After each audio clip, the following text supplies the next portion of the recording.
Hello, SEKHMET Society members. My name is Adama, and I'm the founder of Lilith Astrology and also a professional astrologer.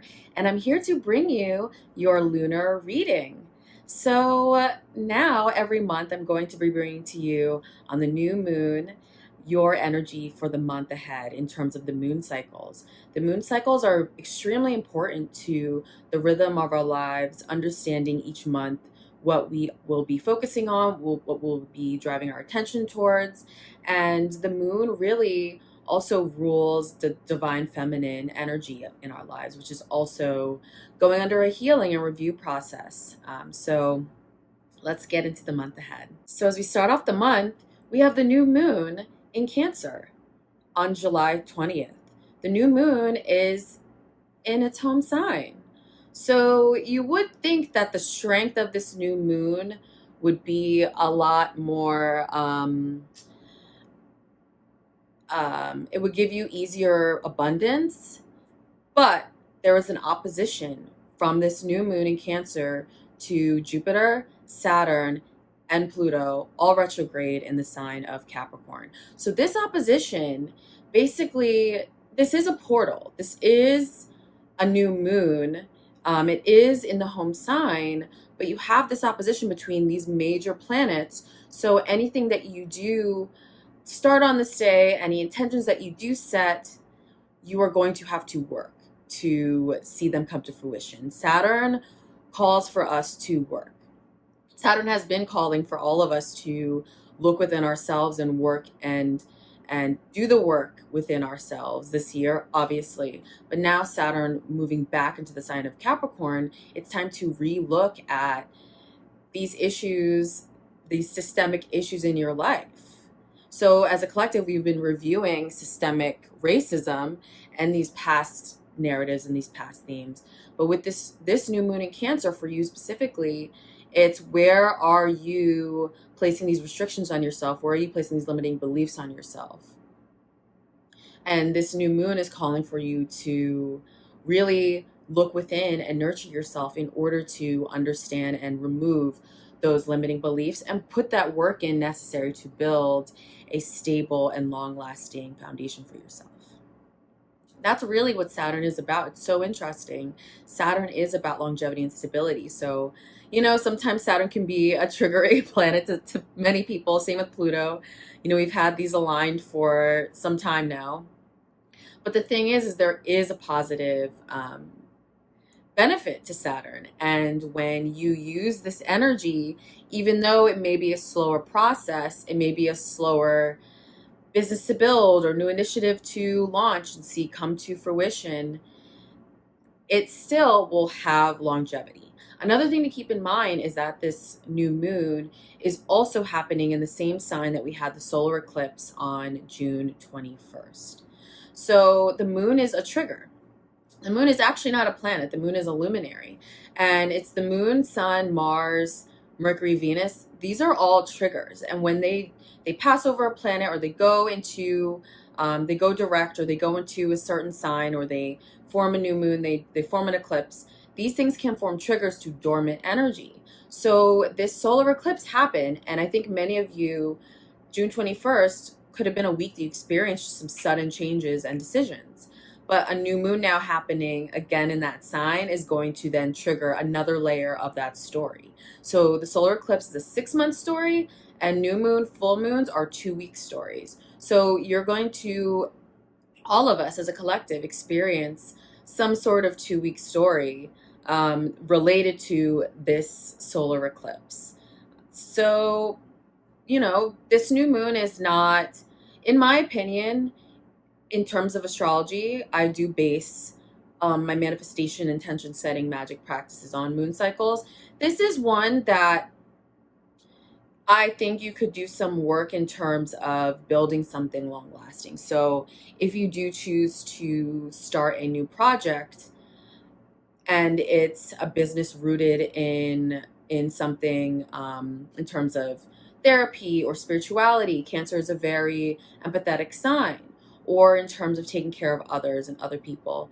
If you do start it on this day and you set that intention and do some work in that regard, it can be a long-lasting endeavor, but there will be a lot of work. And also with this new moon in Cancer, Venus in Gemini, it will be forming a sesquisquare, which is a tense energy and causes action. But a sesquisquare is a little less energy and it causes friction and annoyance. So Venus in Gemini is really your associates, the people around you, your friends. It could be love relationships. It could be business partnerships. There may be some tense energy as well around this new moon because you could realize there is something that I need to change about what I'm doing in order to fulfill myself and nurture myself instead of just putting other people first. Venus in Gemini, it's a very social sign as well. And so your social circle, you could realize there are certain beliefs that they uphold that you may not, or, you know, your loved one, your partner, they could be triggering some things for you on this day. So I definitely will watch out with like communication and using empathy and taking time to pause before communicating with people. But sometimes, you know, the truth, I mean, no, not even sometimes, the truth always has to come out. So I think speaking your truth in a way that, you know, not speaking it out of feeling triggered, but speaking it from a real, authentic, and true place is a great way to get through, you know, that 2-week lunar cycle. So on July 22nd, we have the start to Leo season. And Leo is such a fun, vibrant, self-expressive energy. You know, we're going from the energy of Sun in Cancer, which represents the mother archetype in astrology, to creation. Leo, the sun is in its home sign. It's vibrant. This is the peak of summer. This is the peak of summer fun, summer fling, summer romance, summer expression and creativity and going outside. And now, you know, especially, you know, I'm based in New York City. Some of you may be based in LA or different parts of the world in the country. So there's different levels to how the pandemic has hit you. But I know here, things are opening up to a certain extent, obviously with social distancing as a practice, but people are now having a little more fun and want to express themselves creatively, want to enjoy music, want to enjoy art. So I definitely think that this season will be a nice break, as much as a break we can have from coronavirus. I think it will be a nice time of manifestation for many of us. And I think especially, you know, happy Leo season to all the Leos out there, and really tap into the energy of this part of, you know, the year. This is your season. And this is when you feel the most vibrant and you have your solar return, and that sets the energy and the intention for the rest of your year. So really think about that if you're a Leo, or if you have Leo placed prominently in your chart, like I have a Leo moon. That's something to think about, especially as we head into the next lunar cycle. And on June 30th, Saturn in Cancer will oppose Jupiter in Capricorn and also trine Neptune in Pisces. And this can create a bit of a confusing day. Jupiter is in his fall sign, and when a planet is in his fall, essentially it has more of a challenging time of expressing the full energy of that planet. Jupiter is about luck, abundance, growth, expansion, and when it's in the sign of Capricorn, those things can happen, but it takes a lot of work and it can be challenging. And so Mercury, you know, in opposition to this energy, you can feel a little restricted, or it may take that extra step to really speak your truth. And with that trine to Neptune in Pisces, it can be a little bit more of a confusing time trying to get your point across. So I also recommend during this time, you know, if you have to have important conversations, using patience and empathy. I feel like I always go back to empathy, but always using patience, but then also empathizing with others and taking care of yourself, and balancing that nurturing can help you really feel like your opinion is getting across and you're also nurturing yourself and taking care of yourself. So on August 3rd, we have the full moon in Aquarius. And this is a very intense lunar event. This is shining a light on areas of your life that you feel restriction, that you feel that you can't speak your truth, that you want to rebel against. And rebellion can be intense. It's not necessarily the easiest task, but sometimes it has to be done. There's a square forming to Uranus and Taurus, and that is seeking to give you the realization of what your true values are and is what you're doing in alignment with your values. There's going to be some discomfort. A square is discomfort to create alchemy and to create action. And you cannot change your life without a square. And so this full moon forming that square is really going to push a lot of you to leave a situation that is not working for you, whether it be career, love, friendship, money, where you live, every facet of life for all of you as a collective. You're really going to realize some things, and you're like, I need to break free. I need to move past this. I think also there can be another outcry in terms of social justice. Aquarius represents that. Aquarius also represents Black people and people who are marginalized, also represents the collective and the collective consciousness. And this full moon, there may be another event that happens that then triggers more talk about social justice, more talk about equality, more talk about serving the collective and what we can do to become a more global society that is accepting of people's differences and originality. So that is a very intense lunar event. And I think for all of you, my best advice is to really, between now and then, do inventory on your life, move inward, meditate, think about, what do I really value? What is in alignment with me? Because you can feel how you feel. If you are in a business partnership and you're just feeling tense and you're just feeling this isn't working, this isn't in alignment, and I'm just doing this because it's the status quo and what I've done for the past 10 years, or the money is good and this is what I need to be doing. You listen to that, because when this full moon comes up, something can come up that makes you realize, like, I have to leave. And so now I think being cognizant of what it is that you want to leave for can really help make that transition that much easier.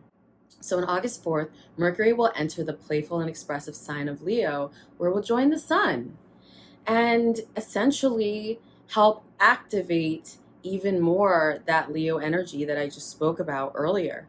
And that's in opposition to that full moon. So we're just seeing an activation of, I need to express myself in my original, authentic, unique way, whether it be creatively or with whatever I want to do in terms of how I shine in this lifetime.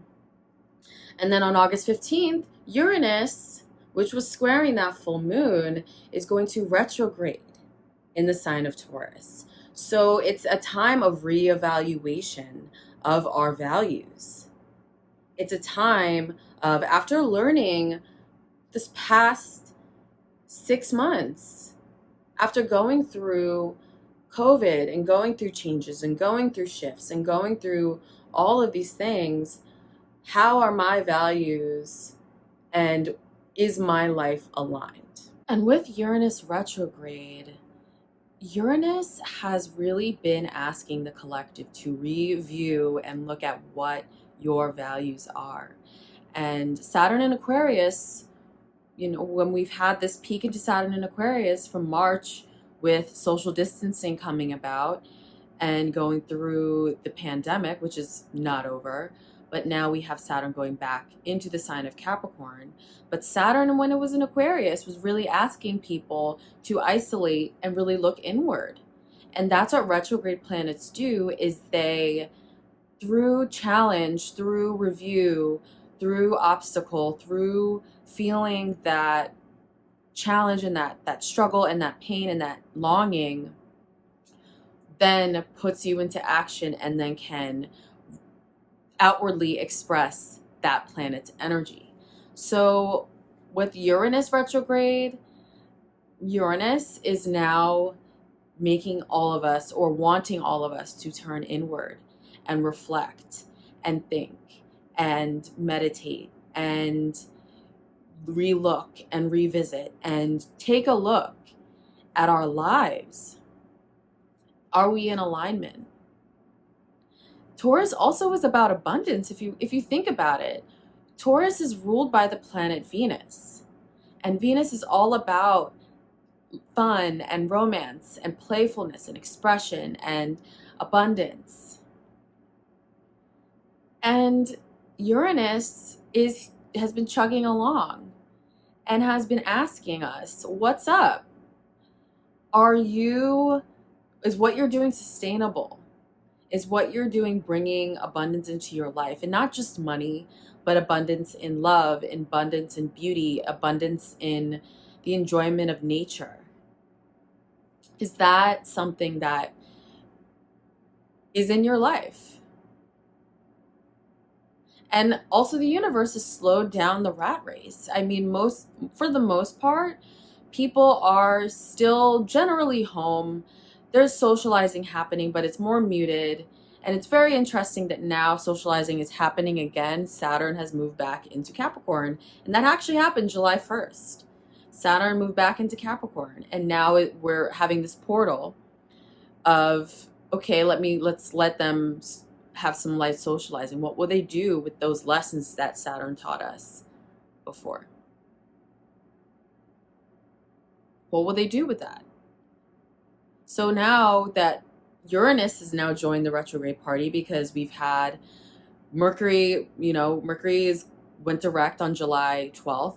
But we've had Mercury retrograde. We've had Venus retrograde this summer. We've had Saturn right now, we have retrograde. Jupiter, we have retrograde right now. And now Uranus is joining that.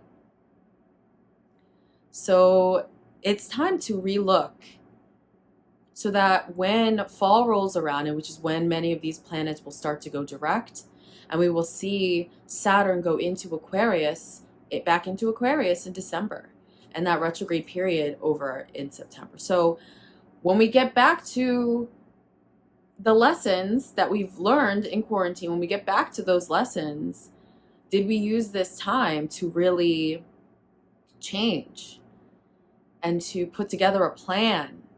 Like, that's what Saturn values, is a plan. Saturn is like, give me a plan, give me a concrete plan, give me structure, give me something tangible. And so if what was working before Saturn's lessons are not working now, how can you change them? How can you shift them? That's really what's going on. So especially with Mars in Aries making a trine to Mercury in Leo, that's asking us and giving us that permission to go after what it is that fulfills us, and go after that joy, go after that creativity, go after what we think is fun, and quenching our inner child. Leo also represents the inner child and children and innocence and just playing and having fun. And I think our world is remembering that life does not have to be this difficult. And for so long, we have been suppressed by a society that does not value originality and differences. And now all of that is being dismantled, and we are all coming not only into our true power, especially as Black people, but we're all coming into our true selves. That's another thing with Uranus and Taurus retrograde. You're coming into your true self. You're coming into who you truly are. And when you are in alignment, abundance just flows to you. When you are walking in your truth and you believe in everything you're saying, you believe in everything you're doing, it's like magic. And that's magic. And that's what magic is. And so I think Uranus retrograde, use this as your alchemy period to transform, so that when the planets move back direct, when Saturn goes back into Aquarius and the collective is now looking again at these same issues that have just come up for the past few months, you are ready to, roll. You are ready. So yeah, use it wisely. Use this transit wisely. And then that will lead us to feel more creatively inspired to take action and do what it is that is authentic to us, which I will get into in the next video. So I hope you all enjoyed this transit reading. I hope you all have a beautiful month ahead, and I will see you on the next new moon. Bye.